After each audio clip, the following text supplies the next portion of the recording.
Hi everyone, Rachel Spencer here. You may notice that my background is different today. I'm in my Hugoton office. That's the benefit of traveling. I have an office in Ulysses and an office in Hugoton, and then when I'm in Moscow, I'm in a classroom, so that's pretty exciting. I'm just going to go through some of the answers to the interview questions that I found. In regards to child find, when I asked all of our interviewees the questions, my administrator said the health department or the doctor's office. We are, like I mentioned before, in a pretty small town, and my administrator has grown up here her whole entire life. Went to school here and in Moscow and is now the principal here. So she also knows a lot of people around town who will just ask her directly, my child may be having trouble with speech or whatnot. Where can I go? What can I do? My SPED teacher told me about or talked to me about Learn and Play, which I absolutely love. It's put on through RCDC. RCDC out here is our Birth to 3 program for children with special needs. And I actually take my children to Learn and Play. It's on Thursday nights in Grant County at 5:30 to 6:30. And last week's theme was Halloween and monsters. And it was just they have fine motor, gross motor, arts, crafts, snacks, books. All the kids get to take home something. It's just a fabulous program. Also, from the doctor's office, my para, who is also my school psych secretary, so she's a para in the classroom in the mornings and my school psych secretary in the afternoons. She talked about RCD as well, and also just around town. She's lived her whole life, so if a family member has a question or maybe someone she sees in the grocery store, she'll just pass that information along, or just as a heads up, or say, call Rachel, call the school, and give them a phone number. The most challenging part of the job that a lot of people kind of talked about is working with a variety of people. As an administrator, you have to work with so many varieties of people in regards to custodians, parents, teachers, support staff, people that are itinerant like me, speech pathologists, school psychologists, gifted facilitators. And just being able to get along with everyone is a huge goal. She talked about how she doesn't really like evaluations and walkthroughs, and the reason for that is she does not cut and paste staff evaluations, so they're not the same every time. So she spends many hours of her personal time working on those and making sure that they are a solid form of communication and appropriate. My SPED teachers talked about how it's hard to work with students and get her annual IEPs done. I don't see how they do it. I cannot imagine having a classroom full of 10 kids or however many and still having the stress of getting my IEPs done on time.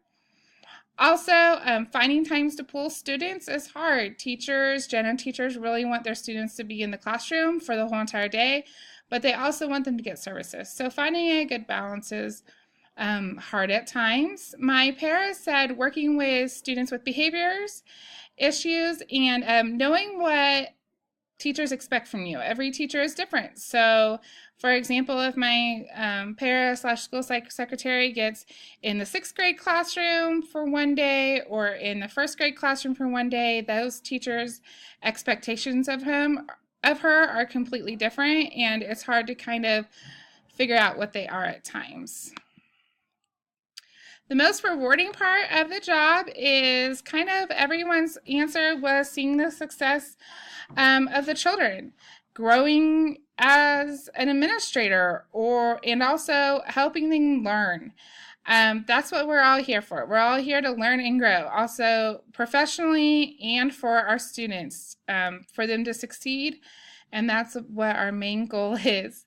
Also, my para said that she really likes seeing kids exit from SPED, working with me, and seeing the kids learn on their own. It's great when the students are like, no, let me do that, or no, I don't need your help, or sometimes just please leave me alone. And it's hard not to take that personal, but it's great when students are able to do things on their own. Advice for supervisors would be organized, be diplomatic, and be on time. Also, kind of goes back to what we were just talking about, work well with others. And that to me kind of goes along with being diplomatic. Always make sure that you are saying something in a way that's not going to offend anyone in the room, or at least try not to offend anyone in the room. Remember that we're here for the children, not to be here for yourself and be all puffed up because you're an administrator, but remember why you're here and why you got your degree and what school is all about. Be fair and communicate with your staff, and also show them that you care. And Hugoton does that in a variety of ways. Teacher Appreciation Week, we have lots of little goodies that they give out each week. And that each day, and then I try at the beginning of the year is to write each of my staff members a little letter about the exciting year to come. And also around Christmas, I try to do a little something for everyone. So just make sure that everyone feels like they are there for a reason and you appreciate them. How to work with parents. This is a tough one sometimes, because sometimes my parents are just kind of pickles. Be honest with them, listen to them, and help them find resources. A lot of the time I feel like they're frustrated because they don't know what to do and they don't know how to ask for help. And that's kind of what my administrator and I talked about. Also, listen to what they have to say. Remember that they know their child best, and be relaxed with them. You can giggle about a joke, but not their friend. And, don't be their best friend outside of school and talk about their kid with them outside of school or on the Facebook or anything like that. Keep it professional. My parent talks about understanding where they are coming from and give them ideas from home if they ask, and let them know what's going on at school with the ask. And also my parent mentioned that when you do that at school. Don't do it at the grocery store or anything like that. And if a parent finds you in the grocery store and starts asking you questions about your child, always refer them back to the teacher. How to work with general ed teachers. They can also be pickles at times, because sometimes I think they want something and they want something else. So my administrator and I talked about, don't take sides, be your own person, listen to what they have to say.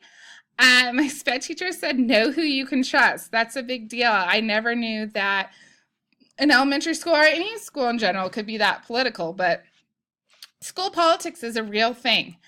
And be involved with their general ed students too. Get to know them, say hi, be a part, because sometimes you may go on field trips and it's just nice to know everyone. My parents said, bring them snacks and have patience. That's the way to get along with the gen ed teacher. Advice for first year admin is to take care of you. Make sure that your mental health is on check and you're taking care of yourself outside of school hours as well as during the school day. If you need to go and take 5 minutes and relax or go get a Coke, do it, because your mental health is very important.